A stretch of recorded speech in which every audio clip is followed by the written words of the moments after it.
On a quiet Christmas Eve, a small diner sat glowing under soft white lights on the edge of a Nevada road. Outside, the cold wind moved gently across the empty desert. Inside, the warmth felt calm but distant, like a place people passed through rather than stayed. In the far corner booth, a large biker sat alone. His name was Vincent. He was 58 years old. His gray beard rested on his chest. His leather vest carried old patches that made strangers uncomfortable. Most people never asked his name. They judged him before he spoke. A burger sat in front of him, untouched. Vincent stared at the empty seat across the table. His hands were folded. His thoughts were loud. Christmas Eve used to mean something. Now it only reminded him of what he had lost. 3 years earlier, his brother used to sit there. They used to laugh. They used to plan rides. They used to talk about life like tomorrow was guaranteed. Now there was only silence. The diner door opened. A small bell rang.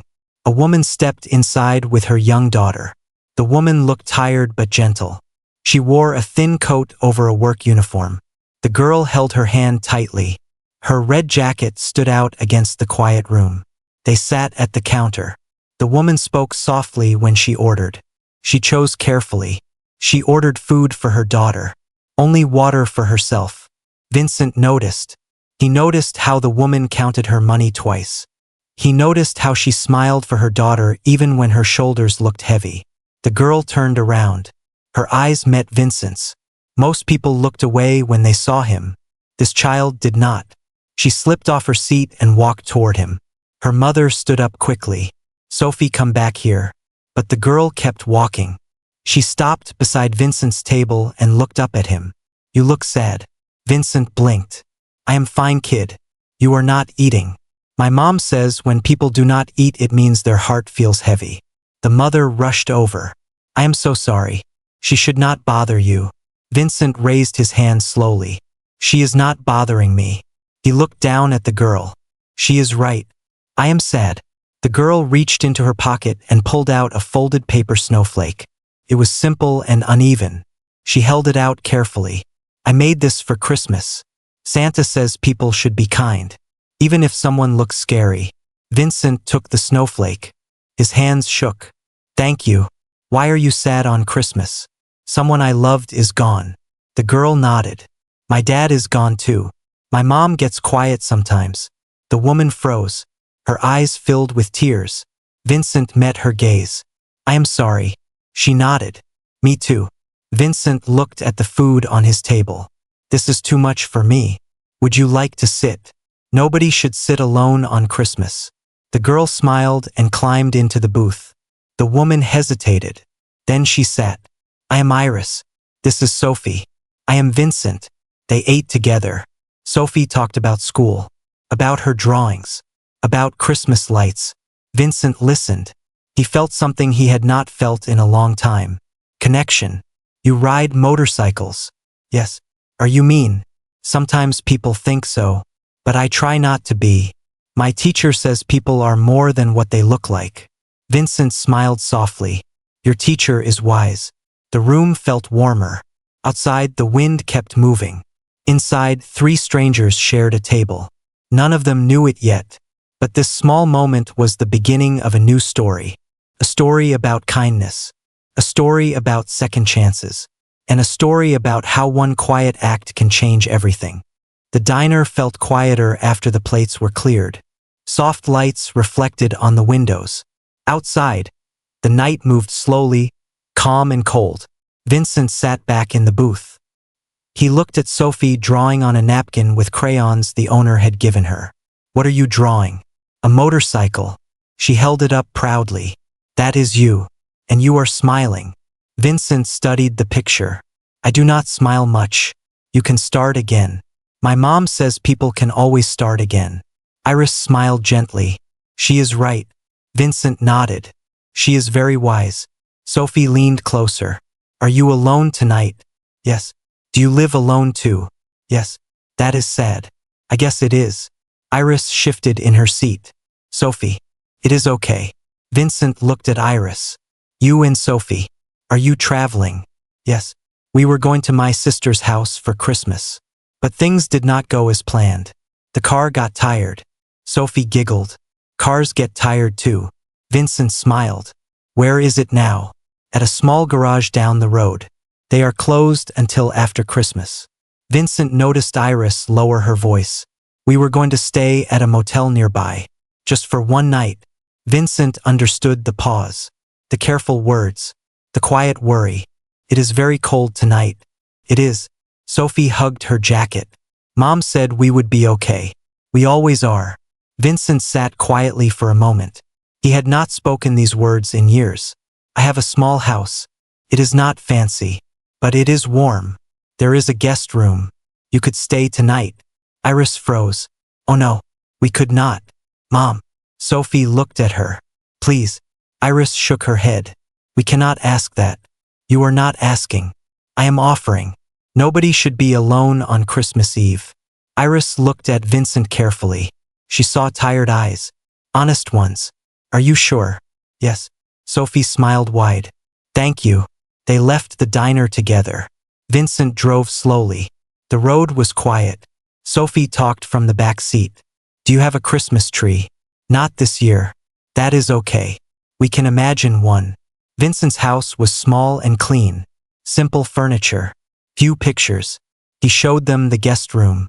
Iris thanked him again. She tucked Sophie into bed. Later, Vincent sat alone in the living room. He looked at an old photo on the wall. Two brothers standing beside motorcycles. He picked up his phone. He scrolled through names he had not called in a long time. He stopped. Then he called. A voice answered. Vincent. It has been a while. I know. I needed to hear a familiar voice. You okay? I think I am getting there. I met someone tonight. A woman and her daughter. They reminded me of something I forgot. You are not meant to be alone. The voice on the other end softened. We have been waiting for you.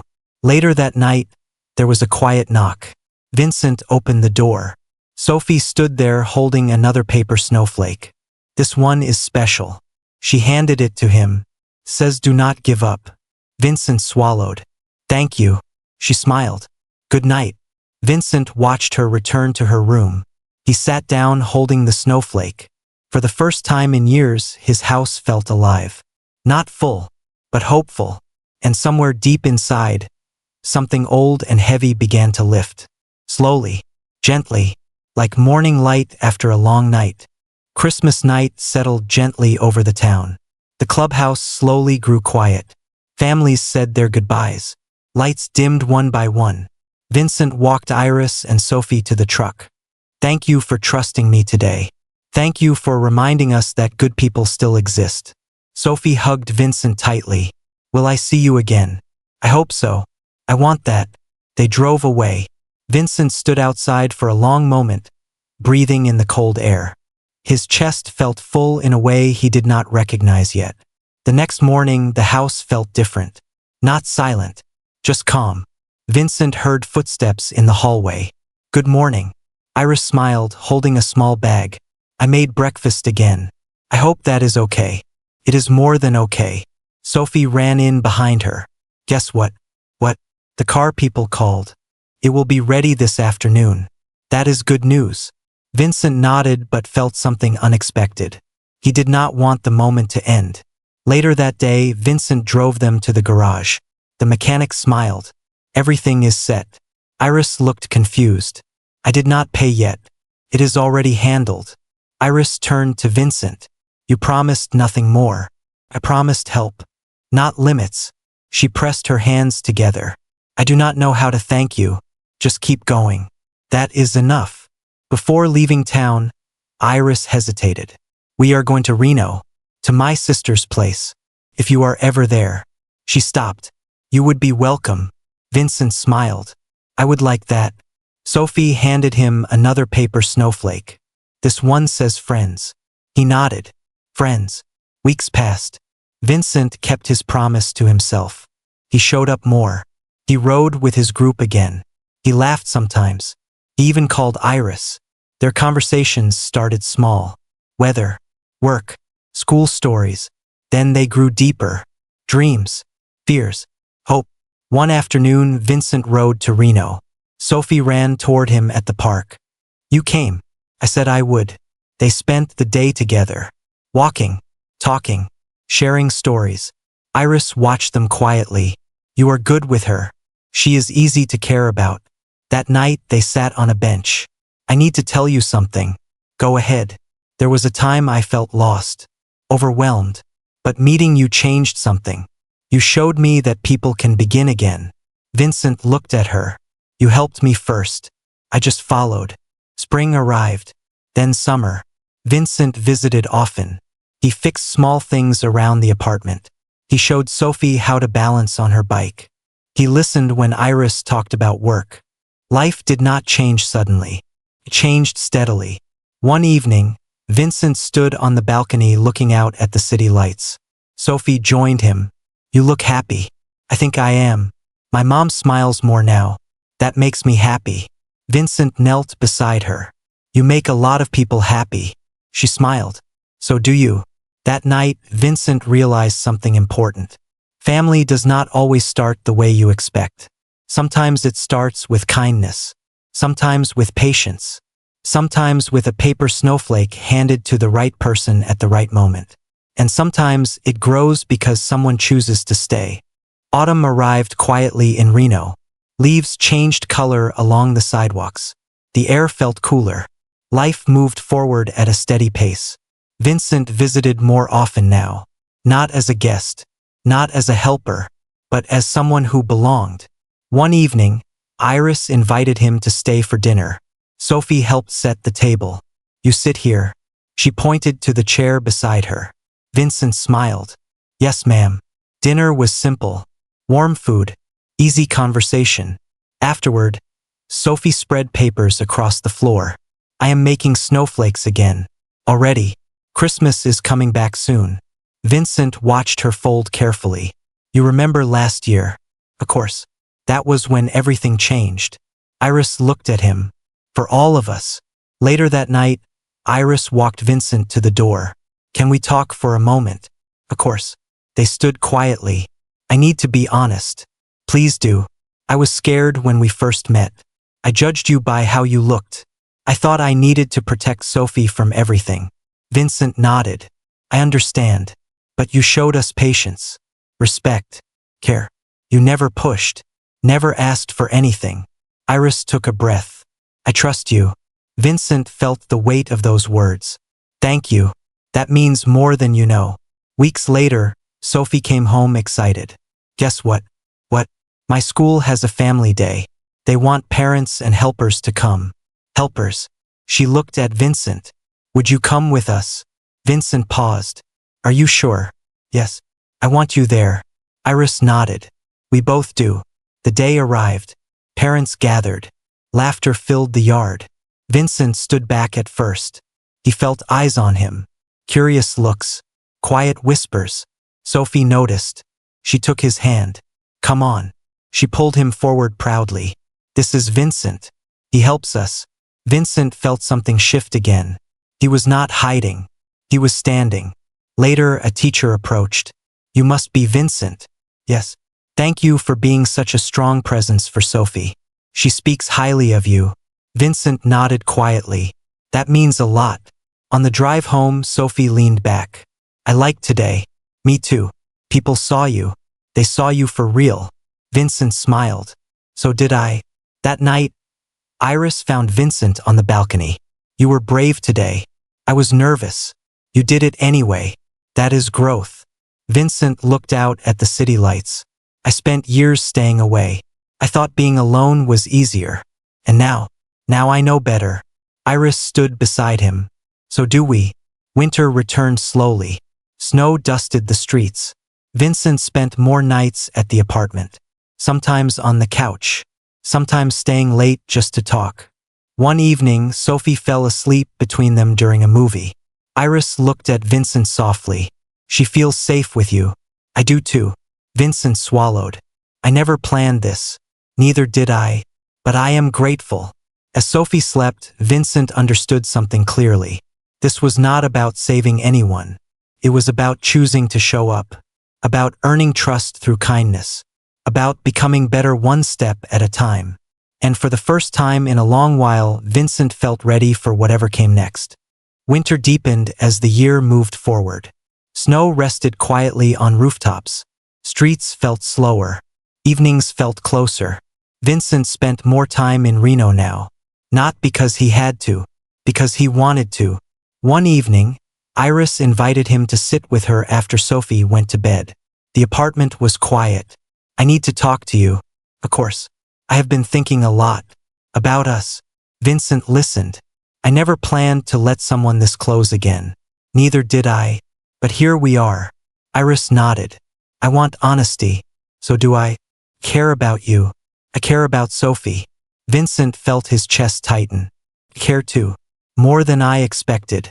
They sat quietly, letting the words settle. The next weeks were filled with small moments. Grocery trips, homework help, shared laughter over simple meals. One afternoon, Sophie came home excited. "Guess what? What? My teacher asked us to write about our family." "And what did you write?" Sophie looked at Vincent. "I wrote about my mom." "And you?" Vincent paused. "Me? Yes. You help me. You listen. You make my mom smile." Iris watched him closely. That night, Vincent could not sleep. He sat alone, thinking. He thought about the man he used to be. Closed, distant, afraid of losing again. He thought about who he was becoming. Present, open, hopeful. The next morning, he made a decision. He invited Iris and Sophie to his home. "Back in Nevada. I want you to see where I come from." They arrived on a quiet weekend. Vincent's house felt smaller than he remembered, but warmer. Iris walked through slowly. "This place feels honest." Sophie explored every room. She stopped in the living room. "Who is that?" Vincent picked up the photo. "My brother. He used to sit right there." Sophie studied the picture. "He looks kind." He was. That night, they shared dinner at the table Vincent once sat alone at. Felt different now. Alive. After Sophie went to sleep, Iris joined Vincent outside. "You changed a lot. You helped me change too." Vincent took a breath. "I want to ask you something." "Go ahead." "I do not want to be someone who just visits. I want to build something real. With you. With Sophie." Iris felt her eyes fill. "I want that too." Spring came early that year. Flowers returned. Light stayed longer. Vincent moved his things slowly. Not all at once. Just enough. Neighbors noticed. Smiles replaced curious looks. Sophie adjusted easily. She always did. One evening, Sophie sat between them. "Are we a family now?"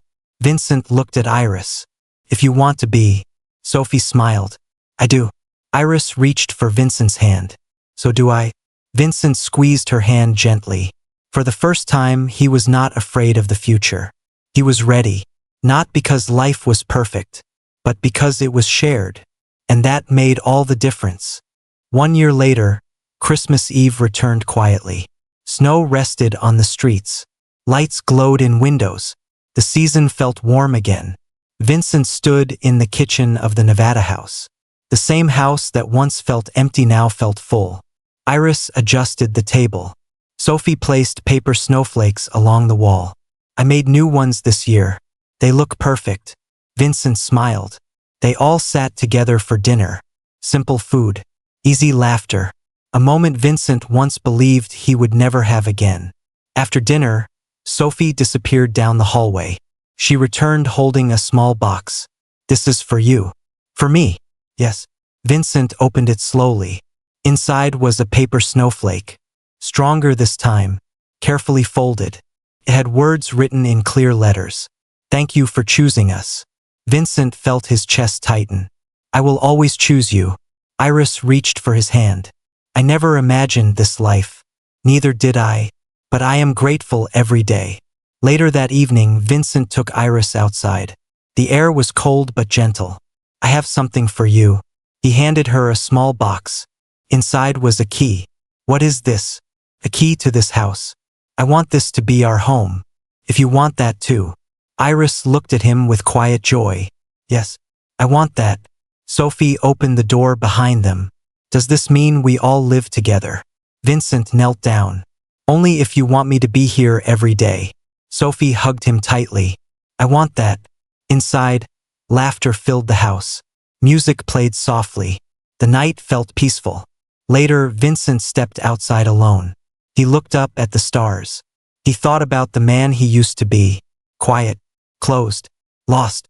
He thought about the man he had become. Present, open, home.